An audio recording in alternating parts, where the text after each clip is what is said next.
Sheriff Kim Daewon pulled his patrol car to the side of the dusty road and checked his watch. 10:30 at night, and New Haven was quiet as usual. The small mining town on Kepler 442b rarely saw excitement beyond the occasional bar fight or claim dispute. That suited Daewon just fine. At 45, he had seen enough trouble in his younger days working security for the big mining corporations. The radio crackled to life. "Sheriff, you out there?" Deputy Lee Sujin's voice came through the static. "Here, Sujin. What's the situation?" "Everything's calm. Old Man Cho is complaining about his neighbors playing music too loud again. But that's about it." Daewon smiled. Park Sun-ho and his wife had moved in next to Cho Min-seok 6 months ago, and the two men had been feuding ever since. "Tell them to keep it down. I'll be making rounds for another hour." "Copy that, Sheriff." Daewon put the radio back and started driving toward the eastern edge of town. New Haven sat in a valley between two mountain ranges, surrounded by red desert that stretched for hundreds of kilometers in every direction. The nearest settlement was 3 days away by ground transport. It was isolated, but that isolation had its benefits. No corporate raiders, no military patrols, and no politicians telling people how to live their lives. Thunder rolled across the desert sky. Storm clouds had been building all evening, and lightning flickered between the peaks. Daewon had grown up on a farm world where storms meant life or death for crops. Here on Kepler 442b, they mostly meant flash floods in the canyons and power outages in town. A brilliant flash lit up the entire valley, but this wasn't lightning. The light was wrong, too bright and too blue. It came from the north, beyond the mining claims, and it stayed bright for several seconds before fading. Daewon grabbed his radio. "Sujin, did you see that light?" "Negative, Sheriff. I'm inside the station." "What kind of light?" "Could be a crash. I'm going to check it out." "Want me to come with you?" "No, stay at the station. If you don't hear from me in 2 hours, call Dr. Park and tell her we might have injured people." Daewon turned his patrol car north and pressed the accelerator. The vehicle bounced and lurched over the rough desert road. These frontier planets got basic infrastructure, but smooth roads were a luxury New Haven couldn't afford yet. As he drove, he thought about what might have caused such a bright flash. Mining equipment sometimes exploded, but the light had come from too far out. Maybe a transport ship had engine trouble, though most pilots knew better than to fly in storm weather. The smell hit him first, something burning, but not wood or fuel. It was sharp and metallic like heated copper mixed with ozone. Then he saw the crater. The ship, or what was left of it, had carved a gouge 50 meters long in the desert floor. Twisted metal and broken. Components lay scattered across the sand. The main hull had come to rest against a large boulder, and strange blue liquid leaked from several cracks in the metal. Daewon stopped his car and grabbed his emergency kit and flashlight. The storm was getting closer, and fat raindrops were starting to fall. He needed to work fast if anyone inside was still alive. The ship was unlike anything he had seen before. Human vessels were all angles and straight lines, built for function, over form. This craft curved and flowed like it had been grown rather than built. The metal seemed to shift color in his flashlight beam, going from silver to deep purple depending on the angle. He found an opening where the impact had torn away part of the hull. Inside, the ship was even stranger. The walls glowed with a soft light that didn't seem to come from any specific source. Controls and displays covered every surface, but they weren't buttons or screens. They looked more like living tissue that pulsed with different colors. A sound made him freeze. Breathing, but not human breathing. It was slower, deeper, with a musical quality that raised the hair on his arms. In what looked like the cockpit, Daewon found the pilot. The being was tall and thin, probably 2 meters if it stood up. Its skin was pale and seemed to shimmer like oil on water. 2 large eyes dominated a face that was almost human, but not quite.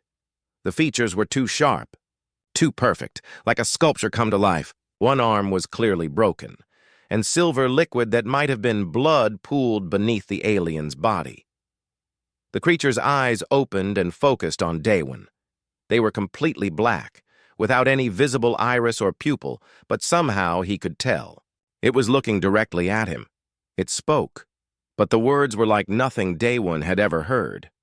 They sounded like wind chimes mixed with whale song, beautiful and terrifying at the same time. Daewon held up his hands to show he meant no harm. "Easy there. I'm here to help." The alien tried to sit up and made a sound that was clearly pain. More silver liquid leaked from its wounds. Every procedure Daewon had learned in his 20 years of law enforcement told him to call for backup, establish a perimeter, and wait for experts to handle the situation. But the alien was dying. He could see that much without being a doctor, and Dr. Park Minji was the only medical help for 300 kilometers. He made his choice. "I'm going to get you out of here," he said, knowing the alien probably couldn't understand him, but hoping his tone would be clear enough. The alien was surprisingly light for its size. Daewon managed to carry it to his patrol car and lay it across the back seat. The creature's breathing was getting weaker, and the silver blood was flowing more freely now. The drive back to town seemed to take forever. Every bump in the road made the alien cry out in that strange musical voice. Daewon found himself talking to keep the creature conscious. "Hang in there. We have a good doctor in town. Dr. Park has patched up miners who got caught in cave-ins and farmers who tangled with processing equipment. She'll know what to do." By the time he reached Dr. Park's clinic, the storm had arrived in full force. Rain pounded the streets and lightning lit up the sky. Daewon carried the alien through the front door, leaving bloody footprints on the clean floor. "Dr. Park!" he shouted. "Medical emergency!" Minji appeared in the hallway, still wearing pajamas but already reaching for her medical bag. She was young for a frontier doctor, maybe 30, but she had steady hands and nerves that didn't break under pressure. She took one look at the alien and nodded. "Back room now. Clear the table." As they worked to stabilize the wounded being, neither Daewon nor Dr. Park noticed the new lights appearing in the storm clouds above New Haven. Ships were coming, drawn by the crash signal that the alien vessel had automatically transmitted in its final moments. The quiet mining town was about to become the center of something much bigger than either human could imagine. 3 days had passed since Sheriff Kim Daewon brought the alien to Dr. Park Minji's clinic. The creature, who had started making sounds that might have been a name, was slowly recovering in the back room.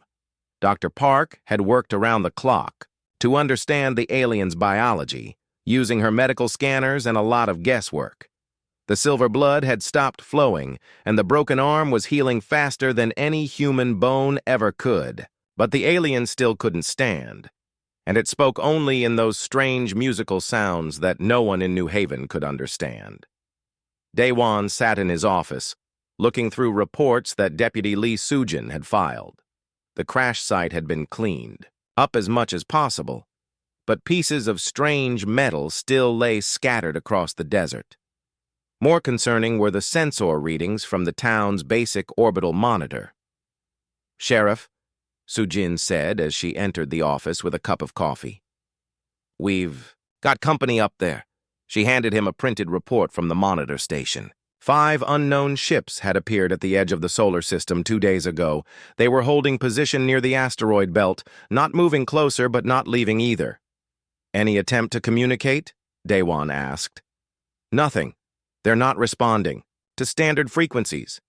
But they're definitely watching us." Daewon rubbed his eyes. He hadn't slept much since the crash. Every instinct told him that the alien's arrival and these mystery ships were connected. The question was whether they were here to help or to cause trouble. He got his answer at noon. The ship came down fast and landed hard in the middle of New Haven's main square. It was different from the crashed vessel Daewon had found. Where the alien's ship had been all curves and flowing lines, this one was built for war. Sharp edges, heavy armor, and weapon ports that were clearly visible even to someone who had never seen alien technology before. People scattered as the ship's engines kicked up dust and debris. Shop owners slammed their doors shut. Parents grabbed children and pulled them into buildings. Within minutes, the square was empty except for Sheriff Daywin, who walked slowly toward the landed vessel with his hand resting on his sidearm. A hatch opened with a hiss of escaping gas. What came out looked like someone's nightmare of what an alien should be. The creature stood nearly 3 meters tall on powerful legs that ended in clawed feet. Its skin was dark green and covered in scales that looked harder than armor plating. Yellow eyes with vertical pupils scanned the square before settling on Daywin. When it opened its mouth, rows of sharp teeth gleamed in the afternoon sun. Around its neck hung a device that began speaking in heavily accented but understandable human language. "I am Keth Ran, enforcer of the hegemony fleet. By authority of the galactic hegemony, I claim jurisdiction over this settlement and all crashed vessels in the surrounding area." Daywin kept walking until he was 10 meters away from the alien, close enough to talk, far enough to draw and fire if things went bad. "This is human territory. We have our own laws here." Catherine's laugh sounded like metal scraping against stone. "Human laws. Yes, I have studied your species. You make many rules but lack the strength to enforce them beyond your small worlds." The alien began walking around Daywin in a slow circle, like a predator sizing up prey. "The hegemony spans 50 star systems. We have conquered races that could destroy your entire planet with a single weapon. What power do humans have against such force?" "Enough," Daywin said simply. He turned to keep facing the alien, not letting. "Kethran, get behind him. I seek a crashed vessel and its pilot. Quilani species. Height approximately 2 meters. Pale skin that changes color. The pilot is a fugitive from hegemony justice." "What's the crime?" Kethran stopped circling and faced Daywin directly. "Theft of hegemony property. Refusal to surrender. Strategic resources. Inciting rebellion among conquered populations." The alien's head tilted slightly. "Does the specific crime matter to you, human?" "Yes, it does." "Why?" "Because that's how justice works. You don't punish someone without knowing what they did wrong." The bounty hunter was quiet for a moment. Then he laughed again. "Justice. Another human concept that means nothing in the real galaxy. There is strength and there is weakness. The strong take what they want. The weak serve or die." From the corners of his eyes, Daywin could see faces in windows around the square. His people were watching, and whatever happened here would set the tone for everything that followed. Deputy Sujin was probably in position with a rifle, though he doubted human weapons would do much against that armored hide. "The Quilani is here," Kethran stated. It wasn't a question. "My sensors detected the ship's distress beacon before it. Was destroyed in the crash. Surrender the fugitive, and your settlement will be left in peace. And if I refuse?" Kethran gestured toward the sky. 4 battle cruisers wait beyond your moon. Each one carries enough firepower to reduce this town to ash. Your choice is simple, human. 1 life for hundreds." Daywin felt sweat running down his back despite the cool afternoon air. This was way beyond anything he had trained for. Border disputes and mining claim fights were one thing. Galactic politics and alien bounty hunters were something else entirely. But he had taken an oath, when he pinned on the sheriff's badge, to protect the people of New Haven. All the people, even the ones who couldn't speak human language. "I need time to consider your request." "Request?" Catherine's translator device made a sound like static. "This is not a request, human. It is a demand backed by superior firepower." "Even so, I need time. This is a big decision." The alien stared at him for a long moment. Daywin forced himself to meet those yellow eyes without flinching. Finally, Kethran nodded. "You have 48 of your planet's hours. At the end of that time, you will produce the Quilani fugitive or face the consequences." The bounty hunter turned and walked back toward his ship. Before entering, he called out one more time. "Do not attempt to hide the fugitive or evacuate your settlement. My ships monitor all traffic in this system. There is nowhere to run." The hatch closed, and the warship lifted off with a roar of engines. It climbed straight up until it was just a dot against the blue sky, then disappeared entirely. Daewon stood alone in the square, dust still settling around his boots. Behind him, doors began opening as people emerged from their hiding places. He could hear voices, some frightened, some angry, all looking to him for answers he didn't have. Deputy Sujin appeared at his side, rifle still in her hands. "Sheriff, what do we do now?"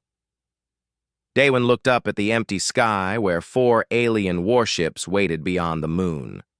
Then he looked around at the faces of his people, the miners and shopkeepers and families who had trusted him to keep them safe.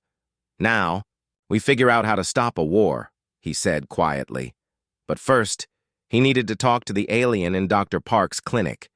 It was time to learn exactly what New Haven had gotten itself into.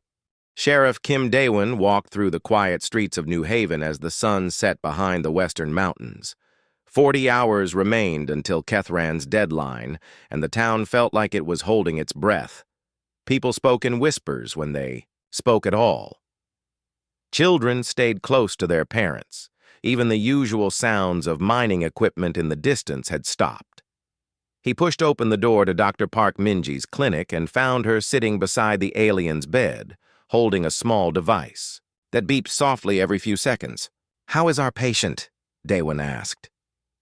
Dr. Park looked up with tired eyes. She hadn't left the clinic since the alien arrived, working to understand its biology and needs. "Stronger. The bone has healed completely, which should be impossible. But there's something else." She handed him the device. On its small screen, symbols flickered and changed in patterns that hurt to look at directly. "It started working this morning, some kind of translator, I think, built into the ship's systems before the crash." The alien, who had been lying quietly with its eyes closed, suddenly sat up. Those large black eyes focused on Daewon with an intensity that made him step back. "Sheriff," the device said in a voice that sounded almost human, "you are the one who saved me. You can understand us now?" "Yes." The translator needed time to process your language patterns. "I am called Vextar, and I owe you a debt that cannot be repaid." Daewon pulled a chair closer to the bed. "Maybe you can help me understand what's happening here. That bounty hunter, Kethran, says you're a fugitive, says you stole something from the hegemony." Vextar's skin shifted from pale silver to a darker blue, like mood changes made visible. "I stole nothing that was not already ours. My people, the Quilani, discovered something that the hegemony wants to control." "What kind of something?" The alien was quiet for a moment. When it spoke again, its voice was heavy with sadness. "We found a way to speak across vast distances instantly. Not the slow radio signals that most species use, but true immediate communication, from one star to another in the same moment." Dr. Park set down her medical scanner. "That would change everything. Trade, warfare, governance across multiple systems? Yes. The hegemony demanded we share this technology. When we refused, they invaded our home world. Some of us escaped, but they hunt us across the galaxy. Soon there will be nowhere left to hide." Daewon rubbed his forehead, feeling the weight of decisions too big for one person. "Why should humans get involved in this fight? We're just one small planet on the edge of nowhere." Vextar's skin shifted again, this time to a warm gold color. "Because you already chose to get involved when you pulled me from my ship. Because your species has something the hegemony fears." "What's that?" "The willingness to help strangers, to stand up to bullies even when you have no hope of winning. The hegemony has studied humans for decades. They consider you unpredictable and dangerous for exactly those reasons." A knock on the clinic door interrupted them. Deputy Lee Sujin entered, followed by Choi Hyunwoo, the town's maintenance chief. Hyunwoo was a solid man in his 60s who had helped build most of New Haven with his own hands. "Sheriff," Sujin said, "we need to talk. There's something you should know about our situation." Hyunwoo stepped forward.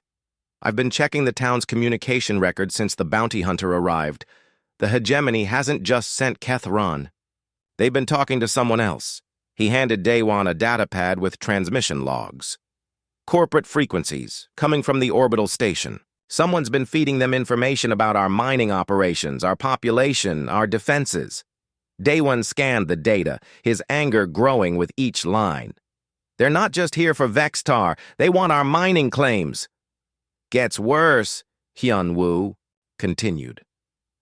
"I talked to some of the miners who work the outer claims. They've seen survey drones, the kind that big corporations use to map mineral deposits. This whole bounty hunter thing might be a cover for a takeover."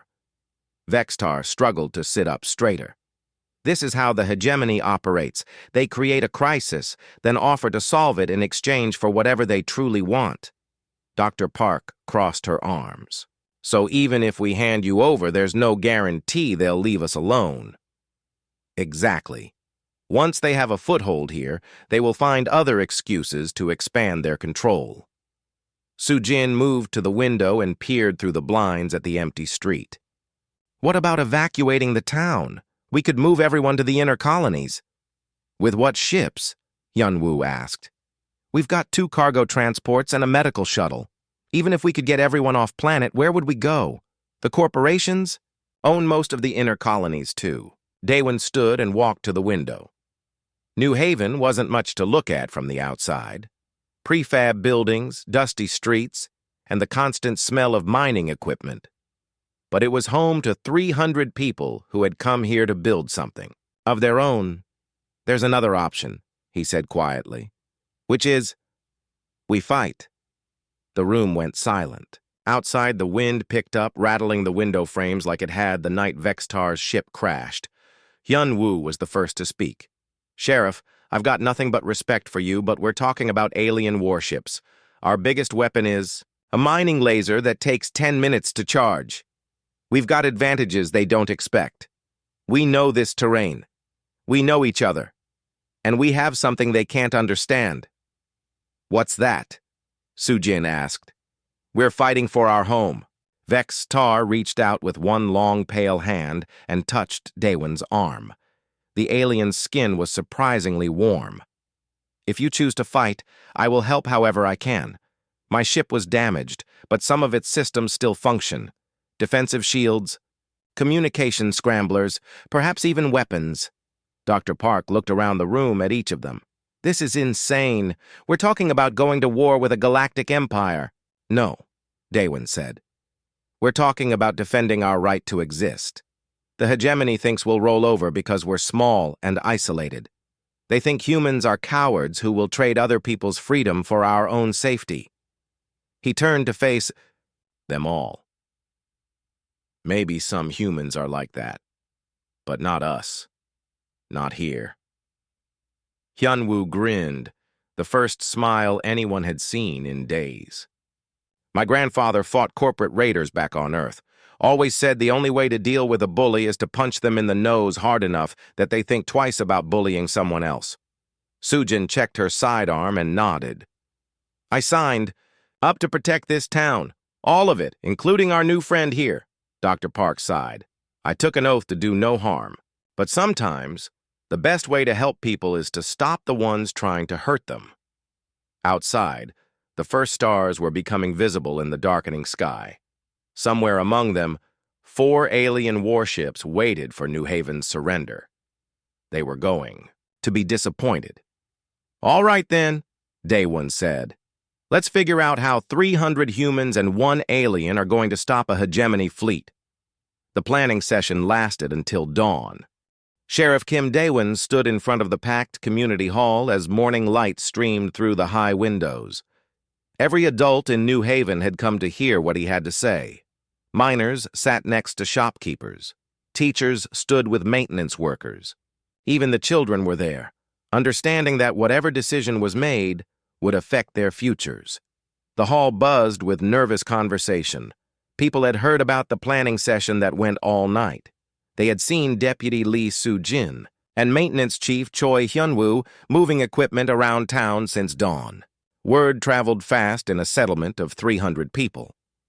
Dr. Park Min-ji sat in the front row, her medical bag at her feet and exhaustion clear on her face.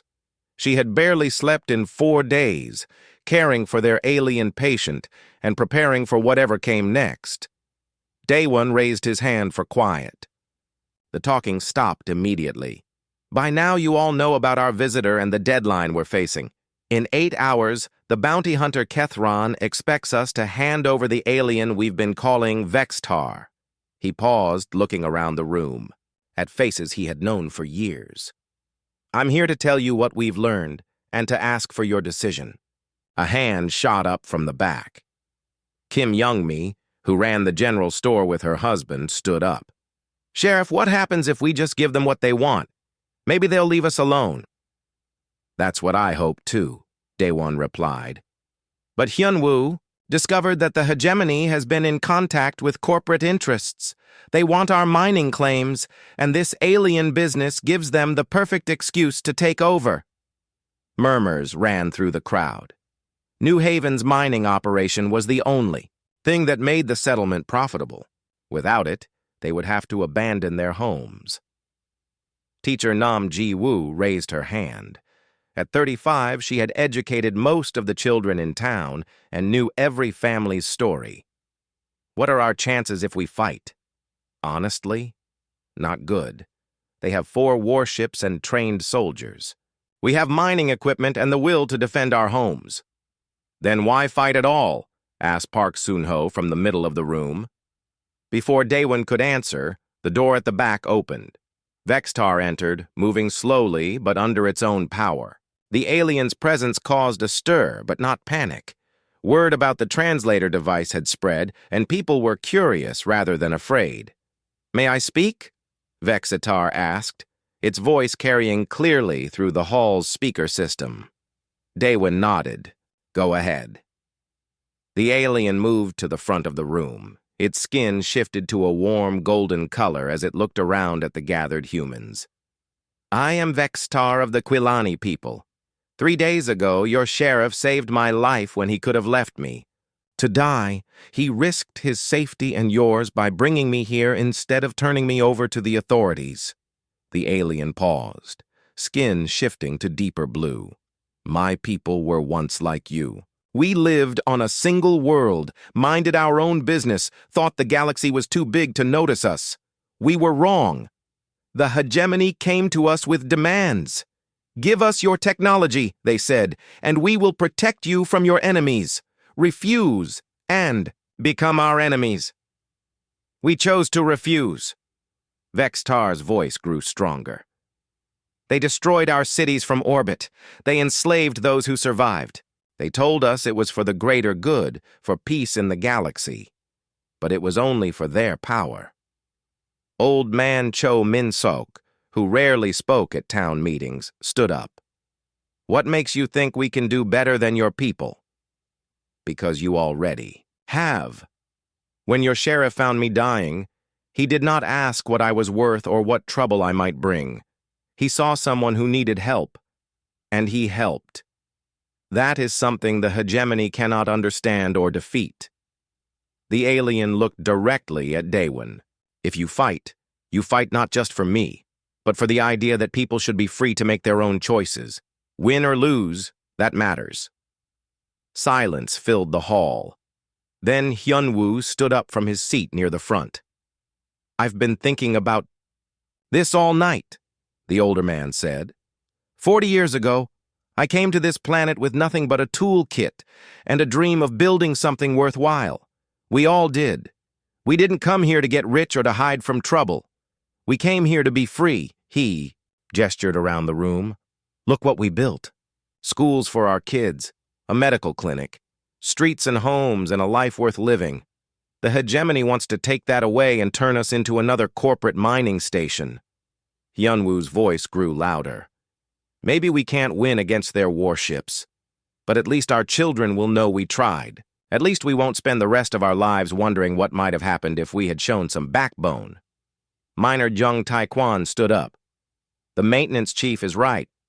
I didn't come to Kepler 442b to bow down to aliens or corporations. I came here to be my own man. More people began standing. Dr. Park rose from her seat, followed by Teacher Ji-woo, then Deputy Soo-jin. Within minutes, most of the hall was on its feet. "Hold on," called out shopkeeper Kim Young-mi. "I have children to think about. What happens to them if we all get killed playing soldier?" "What happens to them if we don't?" replied her husband from beside her. "They grow up as servants on their own world, if they grow up at all." Daewon held up his hand again. "This has to be a choice each person makes freely. If we fight together. If we surrender, we do it with everyone's agreement. There's no middle ground here." "What's the plan if we choose to fight?" asked Jung Taekwon. Hyunwoo stepped forward. "We've been working on that. The town sits in a natural defensive position between the mountains. Only 3 ways in by ground, and we can block all of them with mining charges. Vextar's ship has shield generators that Dr. Park thinks she can adapt to protect the main buildings." "What? About those warships?" someone called out. "Can't fight them directly," Daewon admitted. "But Vextar says they won't risk orbital bombardment while their ground troops are in the area. That gives us a chance."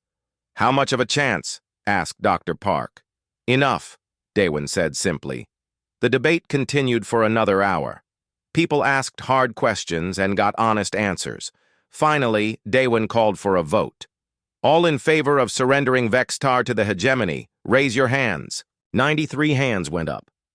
Daewon counted carefully, knowing that lives depended on accuracy. "All in favor of defending our town and our rights, raise your hands." 107 hands rose. It was close, but it was clear. "The decision is made," Daewon announced. "We fight." The hall erupted in conversation as people began planning their roles in the defense. Families with young children would shelter in the reinforced school basement.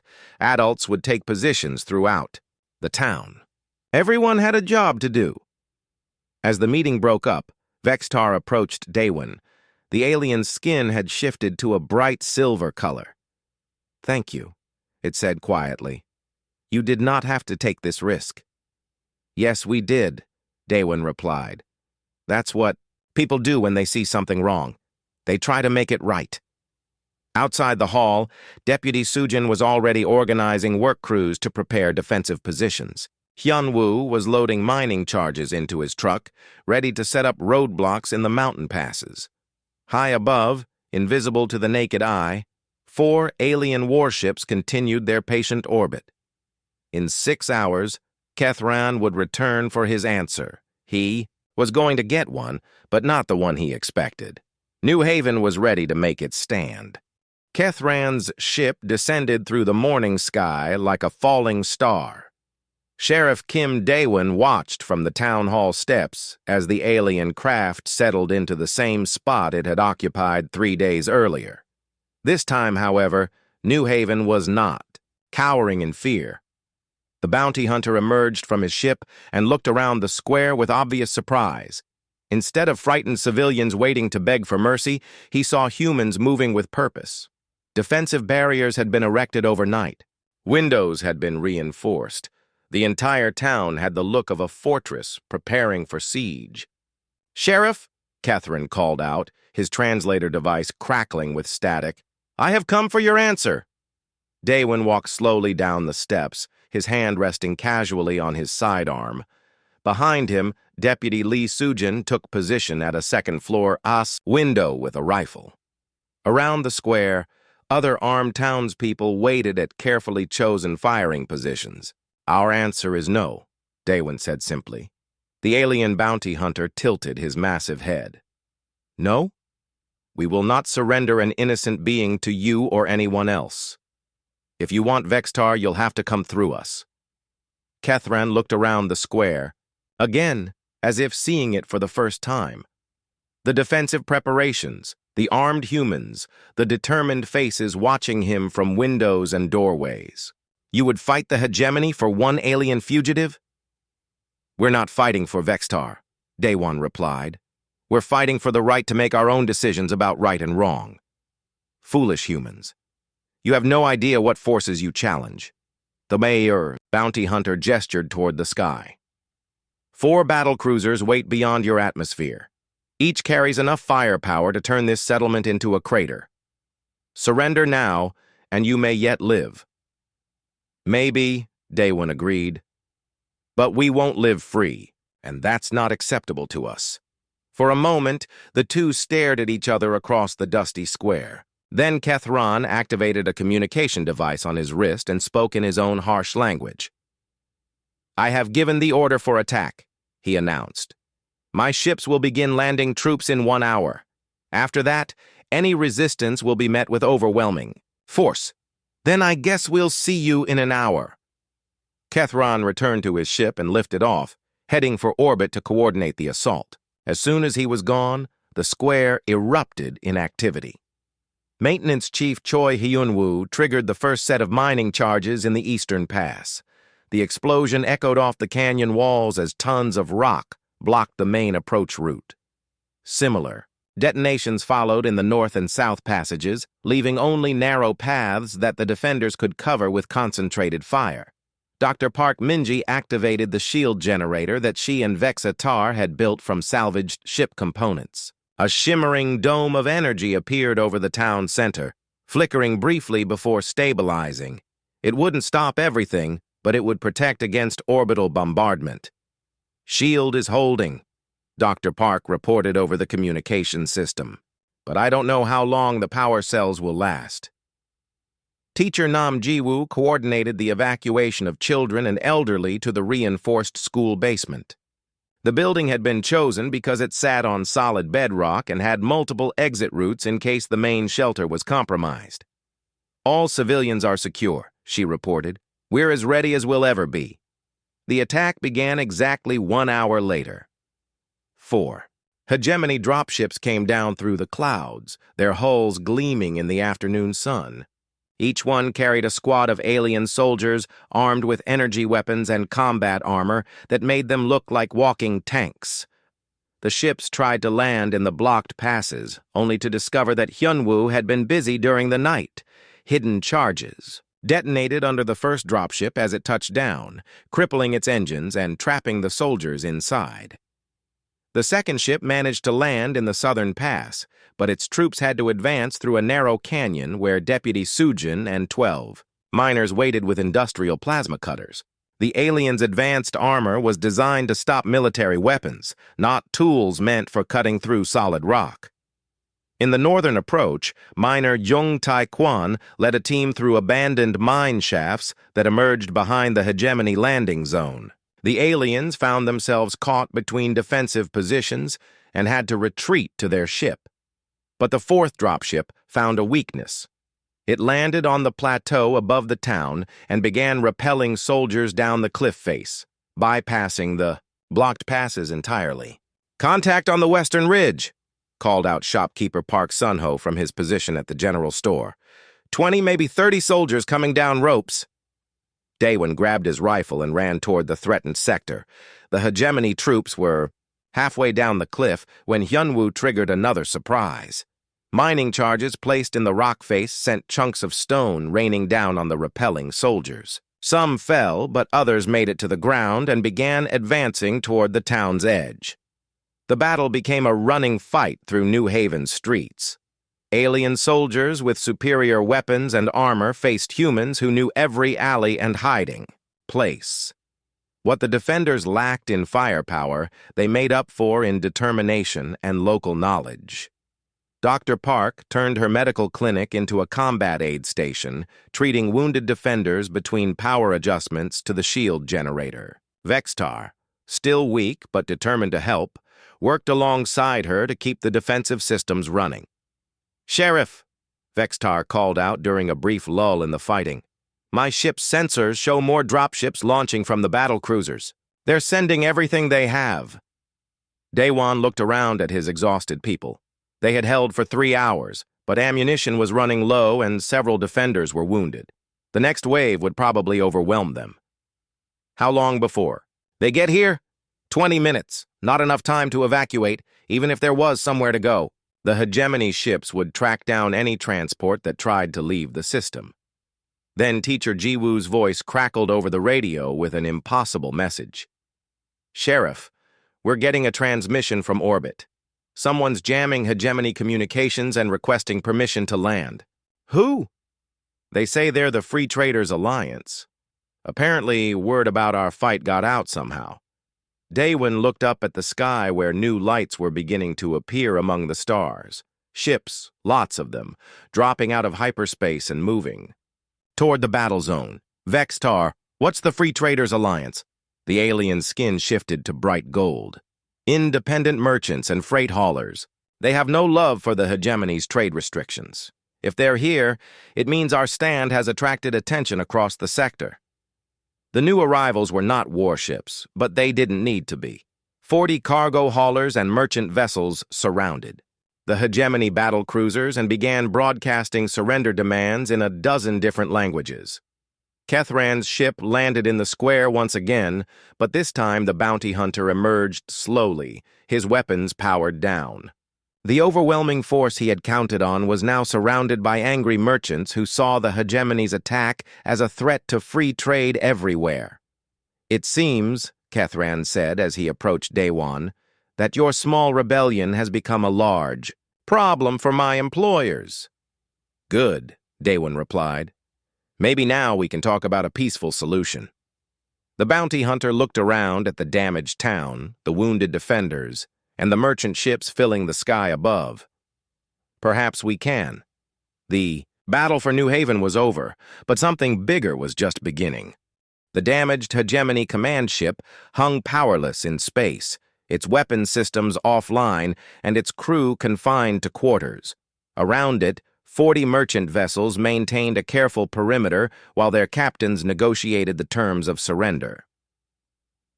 On the surface of Kepler 442b, Sheriff Kim Daewon sat across a table from Kethran in what had once been New Haven's community hall. The building's windows were cracked from the battle, and scorch marks on the walls showed where energy weapons had found their mark.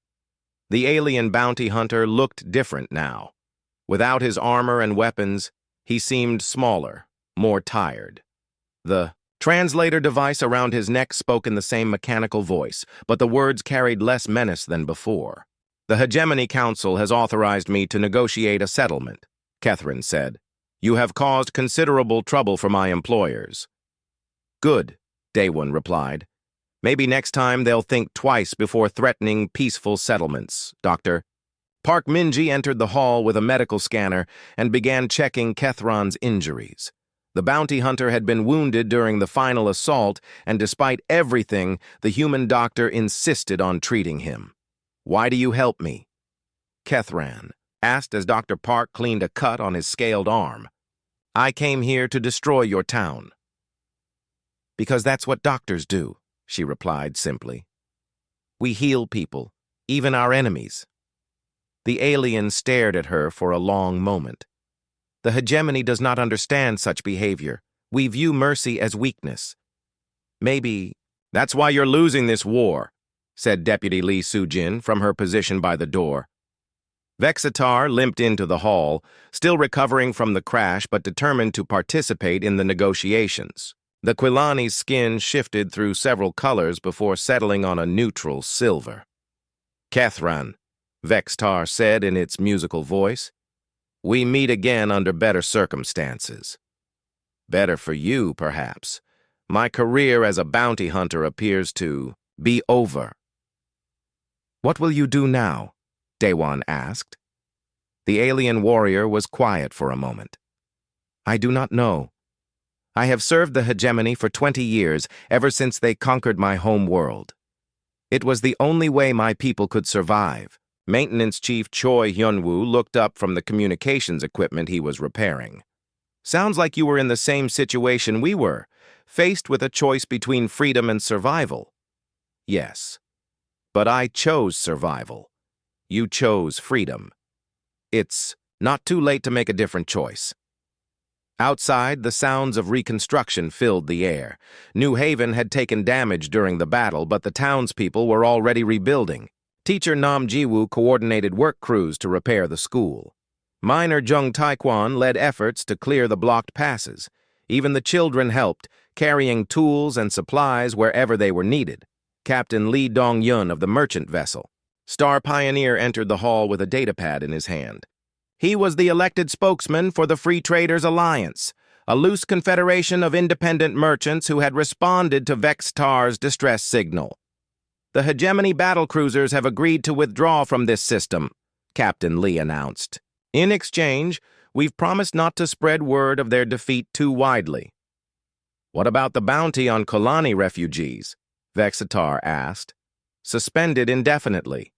The council doesn't want to deal with 40 angry merchant captains every time they try to arrest someone.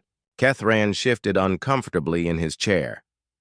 The council will not forget this humiliation. They will find other ways to assert control. Let them try, Daewon said. Word is spreading about what happened here. Other settlements are starting to organize their own defenses. The hegemony can't fight everyone at once. Dr. Park finished treating the bounty hunter's wounds and stepped back. There. You should heal completely in a few days. Why? Kethran asked again. Why show kindness to someone who tried to destroy you? Daewon leaned forward across the table. Because that's how peace starts. Someone has to be willing to break the cycle of violence and revenge. The hegemony will see this as weakness. Then, the hegemony will keep making the same mistakes until they learn better. 3 months later, New Haven had become something unprecedented in this part of the galaxy. The small mining town now hosted a permanent trading post where merchants from dozens of species conducted business under human law and protection. Vextar worked as the town's first alien liaison, helping to translate between different cultures and species. The Quilani's natural gift for communication made them ideal diplomats, and several other refugee families had joined the growing community. Dr. Park had expanded her clinic into a full medical center that treated humans and aliens alike. Her techniques for cross-species medicine were already being studied by doctors throughout the sector. Deputy Sujin, now promoted to captain of the New Haven Security Force, trained a mixed unit of human and alien officers. The force served as a model for other settlements trying to maintain order in an increasingly diverse galaxy. Maintenance Chief Hyunwoo oversaw construction of the new spaceport, built with advanced technology provided by grateful merchants. The facility could handle everything from small trading ships to large passenger transports, and Kethran, the former bounty hunter, found himself in an unexpected role as the town's military advisor. His knowledge of hegemony tactics and technology made him invaluable in preparing defenses for other settlements facing similar threats. I still do not understand humans, he admitted to Daewon one evening as they watched the sun set over the growing town. You forgive your enemies. You help strangers without expecting payment. You risk everything for principles that cannot be measured. Maybe that's why we keep winning, Daewon replied. The hegemony fights for conquest and control. We fight for something bigger. What is that? The idea that different people can live together peacefully. That strength comes from cooperation, not domination. That everyone deserves a chance to build a better life. In the town square where Kethran had first issued his ultimatum, a monument now stood bearing an inscription in 5 different languages. When good people stand together, the universe becomes a smaller, safer place. Sheriff Kim Daewon still patrolled the dusty roads around New Haven, but his jurisdiction had grown far beyond a single human settlement. Ships arrived daily, carrying beings who had heard about the place where different species lived and worked together in peace. The hegemony still controlled 50 star systems, but they had learned that control built on fear and violence was fragile, and somewhere in the vast galaxy, on a small planet that few had heard of before, a new way of doing things was taking root. New Haven had started as a mining town on the edge of nowhere. Now it was the capital of something much more important. Proof that the future belonged not to the strongest, but to those willing to build bridges instead of walls. The sheriff smiled as he watched alien children playing with human children in the street, their laughter carrying on the desert wind. Some victories were worth more than others. Some fights changed everything, and sometimes the best way to win was to show your enemies a better way to live.